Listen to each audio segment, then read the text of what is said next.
సంఘపు పెద్దలను గౌరవించమా? గౌరవించాలి. ఇక్కడ సంఘము ద్వారా దేవుని అధికారములు. పెద్దల్ని గౌరవించాలి, పెద్దలకి మీరు లోబడి ఉండాలి.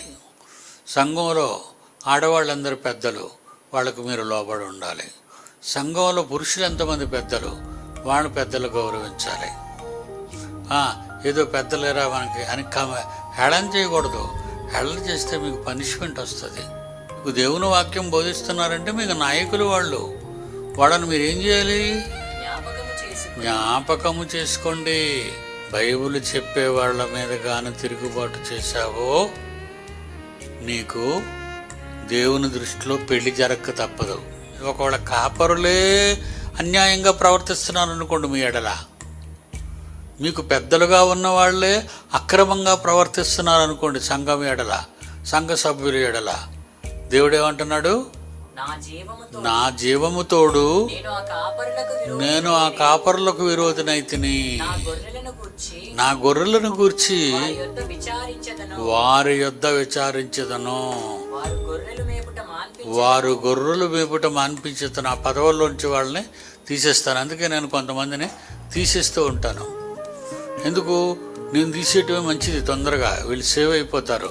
లేదంటే దేవునికి వదిలేసాం అనుకోండి, ఆయన టోటల్గా తీసేస్తాడు, ఏదో ఒకటి తీసేస్తాడు. నీ కుటుంబంలో ఏదో ఒకటి తప్పిపోతుంది, నీవు పోతావు. నీకు లేనివి కానివి లేని ఎన్నెన్నో రోగాలు నీకు సంక్రమిస్తాయి. నువ్వు అలాగే దేవుని దృష్టిలో పడకూడదు. ముందుగా మనుషుల దృష్టిలో పడినప్పుడు, మనుషుల్ని బుద్ధి చెప్పినప్పుడు నువ్వు మారు అని సంఘంతో చెప్తున్నాడు. మిగతా ఇంకెవరితో చెప్తున్నాడు? కాపరులకు చెప్తున్నాడు. అరే పిచ్చోళ్ళారా, అధికారం ఉందని ఇష్టం వచ్చినట్టుగా మీ అధికారాన్ని ఉపయోగించకండి. వాళ్ళ ఎడల ప్రేమగా వాళ్ళ ఎడల నడుచుకోండి. వాళ్ళకి మంచిగా చెప్పండి, నెమ్మదిగా చెప్పండి. అంతే కదా? నెమ్మదిగా చెప్పాలి, మంచిగా చెప్పాలి. ఇది సంఘములో ఉన్న అధికారాల గురించి దేవుడు మాట్లాడుతున్నాడు. బాప్తిసం ఉందా? ఒప్పేసుకున్నట్టేనా? దేవుని పిల్లలేనా మీరు? మరి ఎందుకు తప్పిపోతున్నారు? అనేక విషయాలలో తప్పిపోతున్నారు. మరి తప్పిపోతున్న వారందరినీ కాపాడాలిగా. జాగ్రత్త. సంఘ అధికారాలకు అందరూ వినయ విధేయతలతో లోబడి సంఘ పెద్దలకు మీ పరిచర్య అందించవలెను.